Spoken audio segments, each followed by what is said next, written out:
What's up guys? Welcome back to my channel. Subscribe if you are new. Today we are doing one of my favorite videos and it is my Hot Girl Summer book recommendations. I did one of these last year and it was just so much fun to make. I love recommending like light fun beach reads and that is what we're doing today. I'm currently at my parents' beach house, so it's very beachy vibes.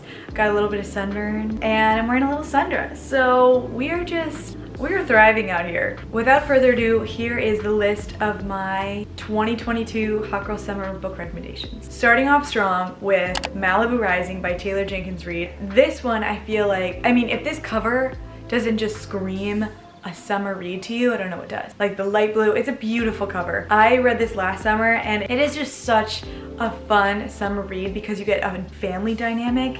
It's not so much a love story. It takes place in Malibu, obviously. I feel like the thing that I love about Taylor Jenkins Reid is that she creates this like mini universe that you just get sucked into every time you read one of her books. It's amazing. I feel like it's like the perfect summer read because you literally just like get transported into another world. All of the characters I feel like were just so well thought out and all of their storylines were a bit different, and who doesn't love a little sibling drama? So yeah, definitely check that one out. It's one of my favorites. Next up, we have Love in Other Words by Christina Laurenz. You guys, I swooned so hard when I read this book. Like, it is just one of those love stories that like actually makes you feel warm inside when you read it because it is just so cute. It takes place during alternating timeline, and you see these people who grew up being like childhood sweethearts. Then they did not speak to each other for like 15 plus years or something crazy like that.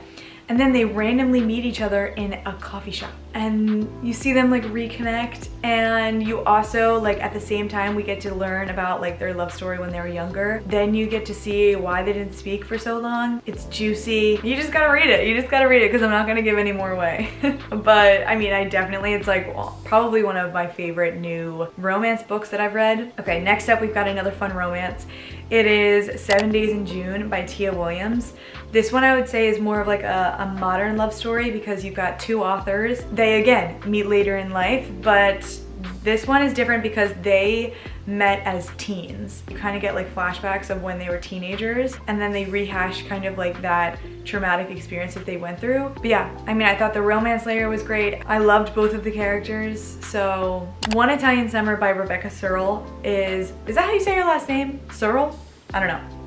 Anyway, let me know in the comments. So this one I actually mentioned in my book haul that I did in my last video. I feel like it's definitely worth the mention again because it is such a summer read to me. And if you liked In 5 Years, which I've recommended so many times because it's such a good book and I just love everything about that book. But anyway, if you like that book, then you're gonna love this book too because it's by the same author. Anyway, this story takes place in the Amalfi Coast and it's about a mother and a daughter. And the mother passes away and they were supposed to go on this trip together. So the daughter goes, and the daughter's like in her early 30s, I want to say. Anyway, goes on this trip, is having like marital issues so her husband doesn't come. And then she meets the younger version of her mom. So she kind of like switches timelines. And the setting is so good that it makes you feel like you're there, which I feel like is perfect for summer because she does such a good job at describing like the food that they're eating, like what she's wearing, what the weather looks like what the scenery looks like. It's a good book. It's also a short book, so it's like such an easy, breezy read, I feel like, but I really like the messaging behind it too. Anyway, next up we have a more juicy, messy romance book for my people who don't like the classic, just cute love stories. This one is more of like your hot and heavy love story. It's called Ugly Love by Colleen Hoover. Colleen Hoover, I feel like, makes such good summer reads because she knows how to make a good freaking love story, am I right? Like, so this main character moves in with her brother, and then her brother's neighbor, who is also the brother's friend, is a pilot. And so he's like, there, sometimes he's gone, and he like makes a rule and he's like, I don't do relationships. And they had like 2 rules, and it was something like never ask about the past and then never expect a future, which is like red flag. But she doesn't care. She's like, okay, bring it on. and they go about having a messy love story, and you just gotta read what happens because I'm not gonna give it away, but it is juicy. I mean, this is like one of those books that I feel like it's like, okay, if you're ever in actually like one of these situations, it is not gonna work out the way it works out in a book. Just keep that in mind. Next up, we have I feel like the ultimate summer read, which is Beach Read by Emily Henry. I mean, this is probably one of my top favorite romance books also. Like Love in Other Words and Beach Read, some of my top faves. This one is so good because I feel like the banter between the characters is just unreal. And I have read like almost all of her books, I think, unless she has more than just Beach Read, People We Meet on Vacation, and then Book Lovers, and I've read all of them. Beach Read, my top. It is amazing. There's two writers who live across the street from each other. She moves in over the summer and they are rivals, like they were rivals in college. It's kind of like that enemies to lovers trope. And oh man, it's fun, it's juicy, it gets you hooked. It's like the perfect beach read. You see what I did there?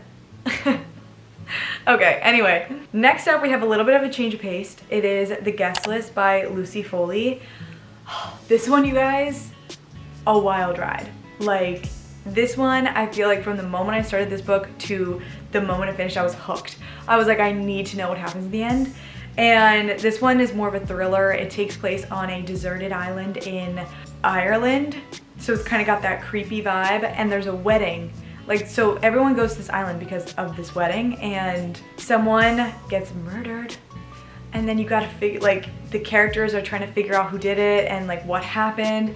And you get to see a lot of different characters' perspectives, which I love because then you get to like just meet more characters, and I just thought it was really well put together. The ending was just crazy, and it's definitely one of those books that you will not be able to put down because it is so good. Last but not least, we've got Daisy Jones and the Six by Taylor Jenkins Reid.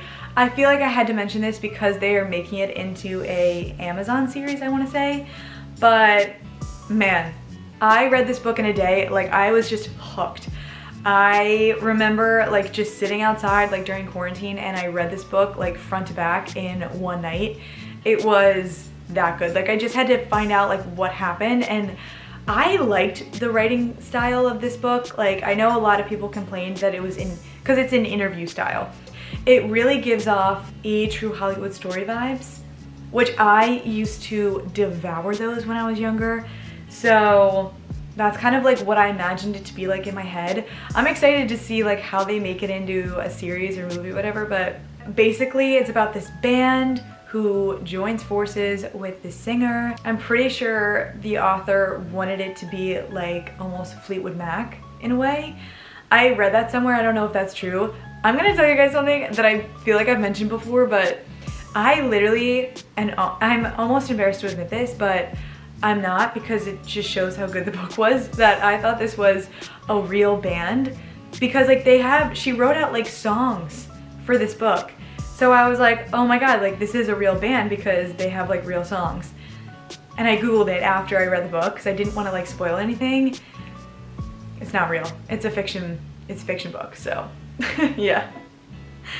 Anyway, but yeah, it just like, it goes into like relationships, there's love stories, there's drama, there's like partying. It's a classic like rock and roll type of book, you know what I mean? I'm pretty sure it takes place in the 60s. So it's supposed to be like that hippie era, you know, like those kind of vibes. And I feel like it's just another one of those like very easy beach reads. It's light, it's not light. It's fun. It is a juicy read. Those are like the two words, I feel like, two buzzwords of my Hot Girl Summer book recommendations: juicy and easy breezy reads. That is the end of the list. Another thing I wanted to talk about was if you want to join my book club this summer, I have mapped out the next couple of reads that we're gonna do. In June, we're reading Book Lovers by Emily Henry. I've already finished it, so I have lots of thoughts. So I'm very ready to discuss it with you guys. And then I have the other two mapped out, and it's all in the discussion board in my book club. So if you want to join my book club, just click on the link below and yeah, if you guys have any other book recommendation videos that you want from me, just let me know in the comments and I'll be happy to make them. Mwah. I'll see you guys in my next video.